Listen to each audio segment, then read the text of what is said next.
Hi, everybody. Welcome back to Talk Risk. Hope you're doing Yo, well. Hey, bright and sunny there, Rick. Nice. it is. Well, Yeah, yeah, actually, it is. yeah, sweet. Um, well, first, I want to make a quick announcement because sometimes I bring up Premier Intelligent Risk, where I'm a co-editor, and Rick often drops his wisdom in our pages. Um, we're having a quarterly webinar, I think in 2 weeks, about, I'll give you the title, Intelligent Risk Presents Looser Rules, Hidden Risks, Why Financial Managers Must Anticipate What Comes Next. We've got our capstone author, Penny Kagan, on operational risk. We've got two other panelists talking about case studies, and also the impact of AI on credit risk and business models. So I think it's a really interesting panel.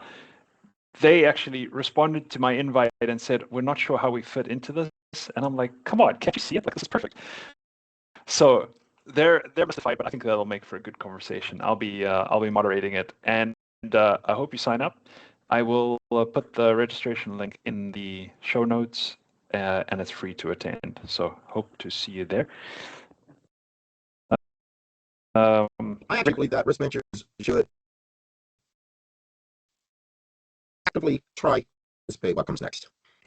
Instead, I think that they should be preparing an organization for whatever the hell comes next, whether they predict it or not, because the only important risks are the ones that you can't anticipate.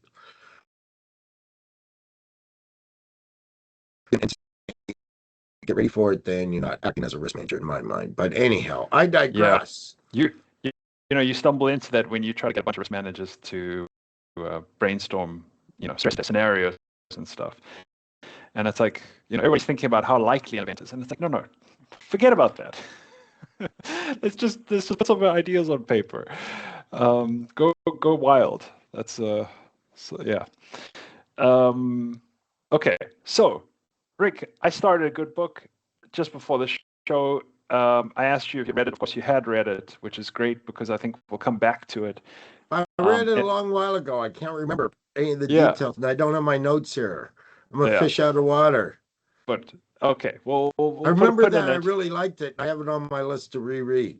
Yeah, I'm really enjoying it. The book is Range by David Epstein, and it was updated just a couple of years ago. So I think we're reading the same edition, maybe 2023 or so. So a little bit of the beginning of AI is mentioned in the foreword, and some places he just says, "Listen, I don't know where this is going."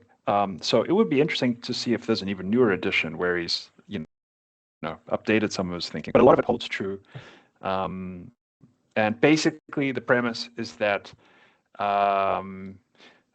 increasingly we are trained to be specialists. The universities do it. Our career fields do it, and really, generalists are the ones that are going to succeed in a complicated in a complex world, a wild world. He gives these two terms, kind and wild, and I think it's complicated and complex. I think it maps almost perfectly. So chess is a kind learning environment. AI does very well at it because analyze tons and tons of historical games. It can play itself. It can learn.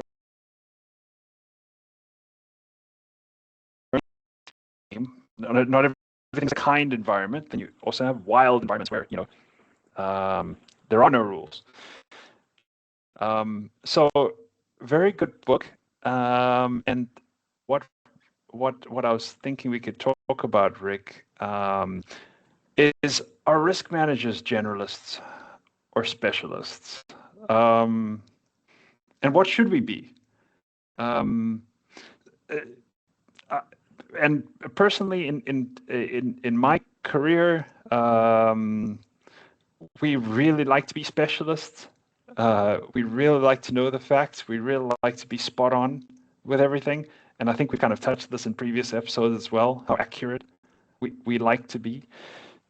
Um, but yeah, we don't always remember the value a generalist bring, because a generalist is able to cross boundaries and take ideas into other spheres where they are unusual or different and can also add value.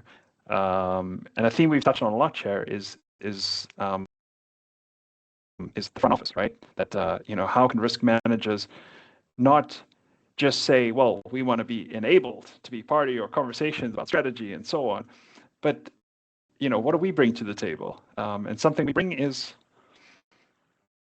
we're specialists in the data and models and all that kind of stuff. And as a generalist, we should be able to take that and translate it into something of value for the business that they can wrap their hands around, their minds around, and that leads to a better conversation. But I think that's difficult at the moment for a lot of risk teams. How do you see it? First off, I believe that you need a portfolio. Okay. I think that the decision whether you individual, specialist, or generalist. Okay. And I think that people naturally fall into one of those categories, and you got to decide whether you're going to be a good specialist and almost exclusively a specialist, or a generalist and almost exclusively a generalist. Having said that, I believe that you have to have an antenna up that gives a launching or a connecting pad or a landing pad to whatever your counterpart is.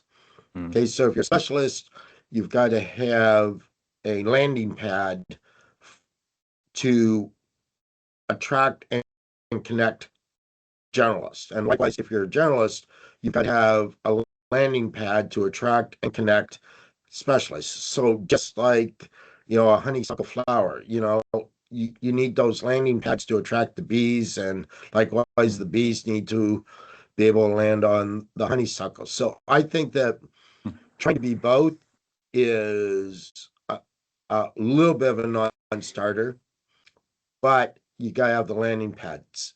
Secondly, in a group, and that group could be a risk group, you need a portfolio of people. Okay. You need specialists and you need generalists. Okay. And the more landing pads that the generalists have, and the more welcoming the landing pad for the specialist is, the better. In an ideal world, we would all be cognitively diverse. Okay. And this is, again, I'm not the world's best example to follow for anything except for hairstyles, because obviously gorgeous, very desirable hairstyle. But my hairstyle, so I'm not the best example. I do try to be cognitively diverse. Okay. I do try to read a portfolio of books. I do try to follow a portfolio of sites. And cognitive diversity is what is lacking. You mentioned education up front. I'm sorry, I just got to go on a rant here for a bit, and I might get fired. I got to make sure my university door is closed. But universities, and my university is no different, we're marketing these specialist programs. Yes, you can get your master's of finance in Ito's lemma for the distribution of coal prices. Right. Okay, and it can be a master's in Ito's lemma for the distribution of coal prices. Yes, you're specialized. Who the F cares? But here's the problem. That's what the market is demanding. The market is demanding that in this age of everything, AI, digitization, they're demanding and trusting or hiding behind or hoping, praying, desperately clinging to the fact that a specialist degree will save them from having to think. And call a spade, risk management is probably the field, the industry as leading the pack in specializations, okay, and specialized education. And I just believe it's the absolute wrong way to go. Just the absolute wrong way to go. Yeah. It's against this cognitive diversity. It's being a hyper specialist with no landing pad for generalists. It's being a specialist while being totally blind outside of your field. I just think it's the exact wrong way to go. Now I'll pause here before I start ranting about STEAM versus STEM. Got a lot of good points. One page I just read in the book was about how different, yeah, academic fields perform in tests of reasoning that goes outside their own field. I think the worst was biology and English majors. The best was economics, which, after a second or two makes sense, because if you study economics, you realized how academically bankrupt most of the field was. You'd go searching elsewhere too. Yeah, so they're always looking elsewhere. Yeah, yeah, that was kind of interesting. And he did also mention a couple of university professors that really struggled with this. That how do they stop giving very specialized lectures, facts about the theories that you're talking about and so on, and rather stay a little bit high level and give students like an idea of how the scientific method works. There was one of the professors among the questions that he gives, which are specific to the course, he also gave general reasoning questions, like how many piano tuners there are in New York City, which I love those kind of questions. I think we've spoken a little bit about that. I think I always bring up manhole covers in New York City, but this was piano tuners. And just how, what, there is no right approach, but like, what is your thinking process? And people find it, specialists find it very uncomfortable to do that. They really struggle the first couple of times until they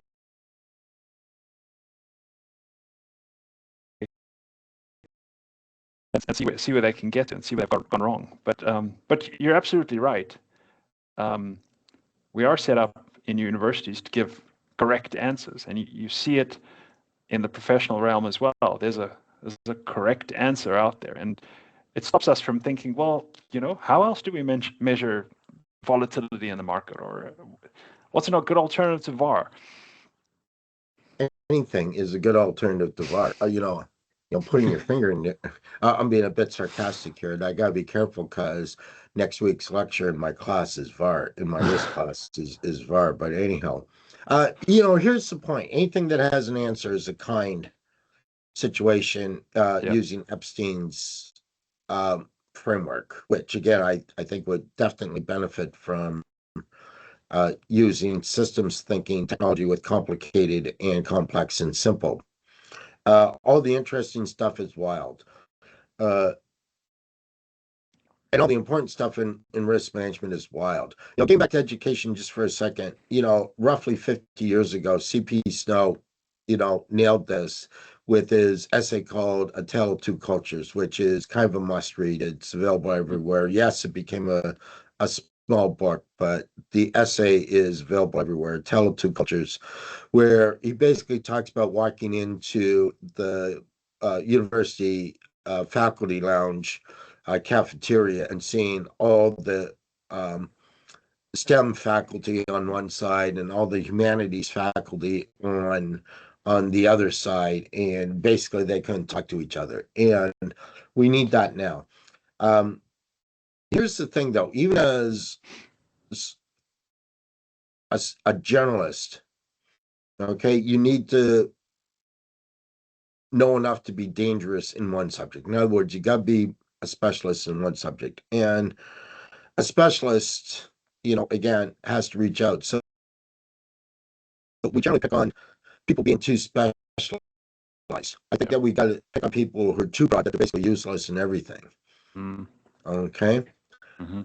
Having said that, I'd like to steer it a little bit into STEAM versus STEM. And this is something I've written about before. It's something I'm very passionate about. It's something that I was very passionate about on the other side. So literally since I was in grade 8, my goal in life was to discover element 114, supposedly, theoretically, the next stable element that could exist. And they still haven't found it. Yes, they found it, but in unstable isotopes. They haven't found the stable isotope, or they haven't created the stable isotope. And that was going to be my goal. So I was so focused on that, laser focused from the time I was in grade 8.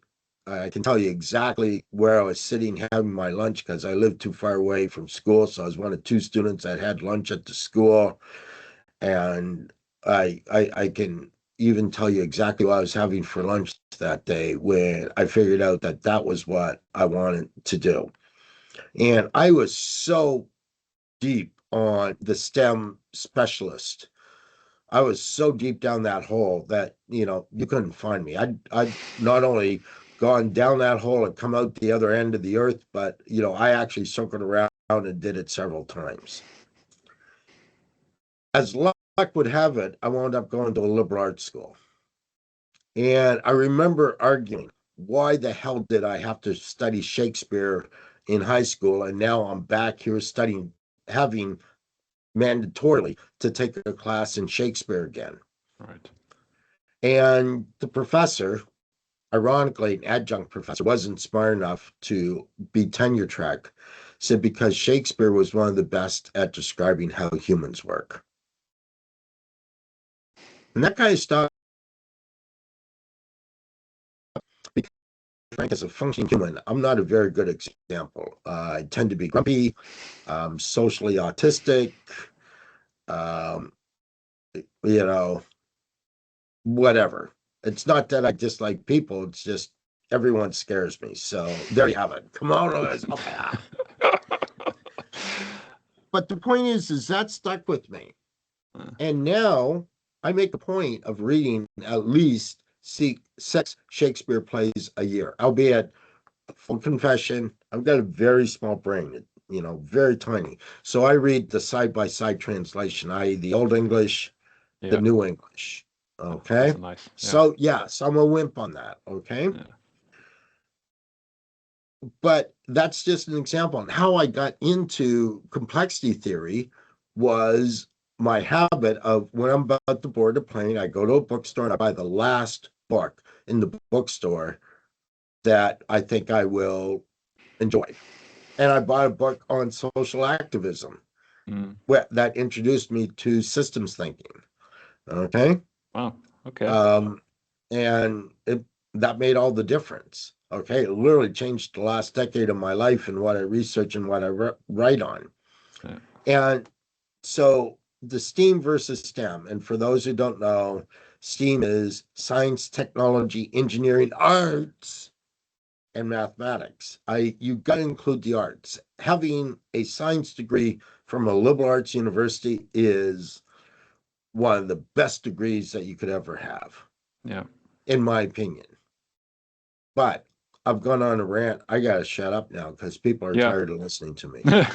Well, you remind me of one part of the book. He talks about Steve Jobs's speech. I think Steve Jobs went to liberal arts university as well. I can't remember the name of it. Reed. Reed, and they right? call it is putting it. Okay. Yeah, it's a unique place from what I hear. Yeah.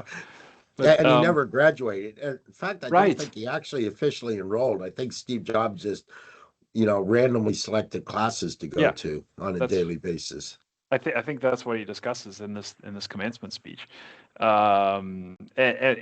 talks about a calligraphy class that he dropped in on, that meant that Apple computers had beautiful typefaces and proportional fonts and all of this kind of stuff. that Microsoft wasn't exactly doing. So he points at Steve Jobs obviously as somebody who really was very broad, and eventually all of that became very applicable to what he was doing, and in a very deep field, right? Producing computers at scale, that's pretty deep, right?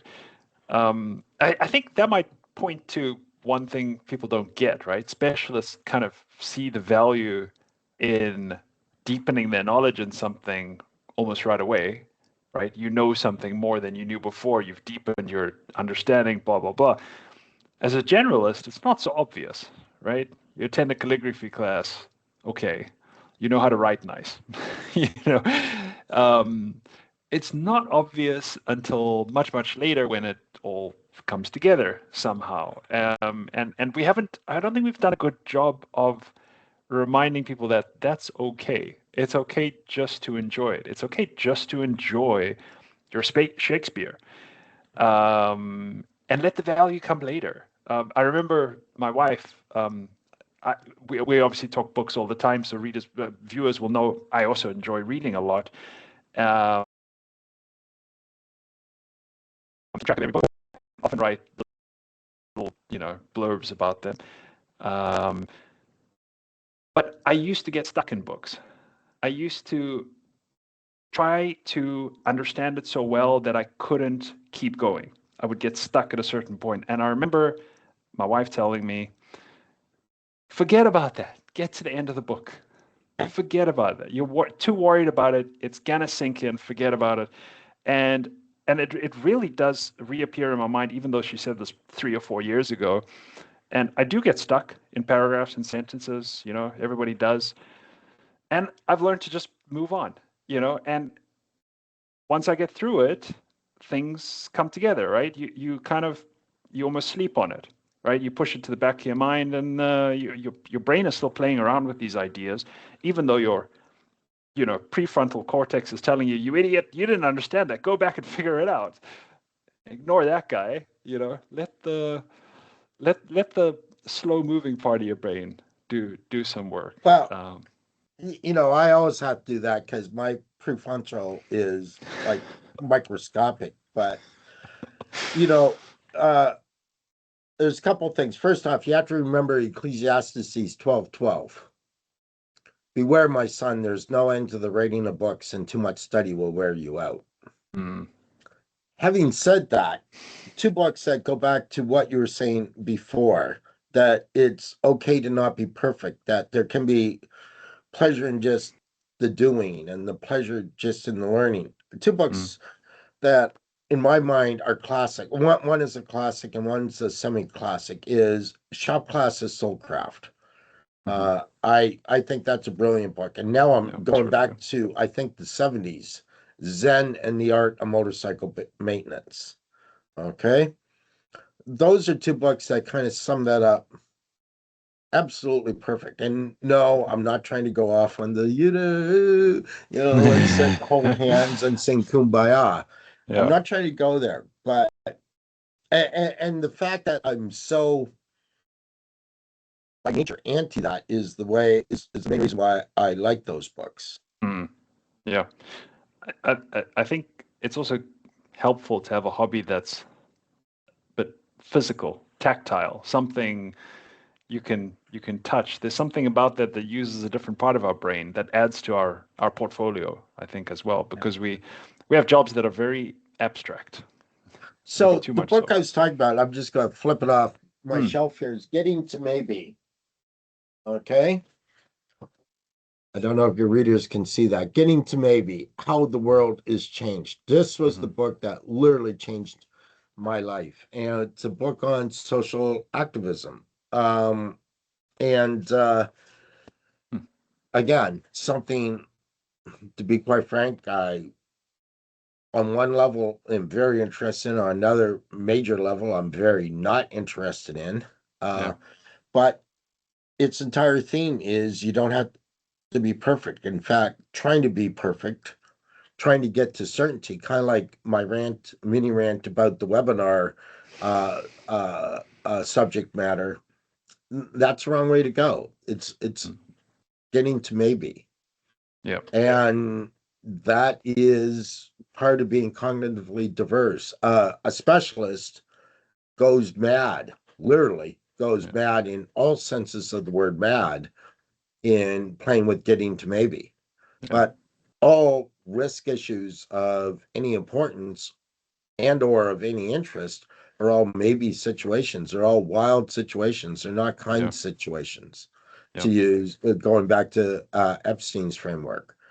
So Epstein argues basically to be diverse. I fully agree that being cognitively diverse, almost being equal, is great. Having said that, a lot for that.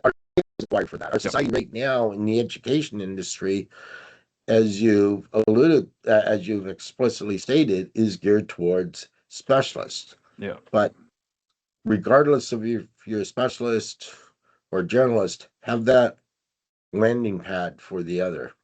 Yeah. Yeah. Very important. Okay. Perfect. Thank you, Rick. And staying true to our content, we're not going to give you any takeaways from this conversation. We hope you enjoyed it. Have a good one, everyone.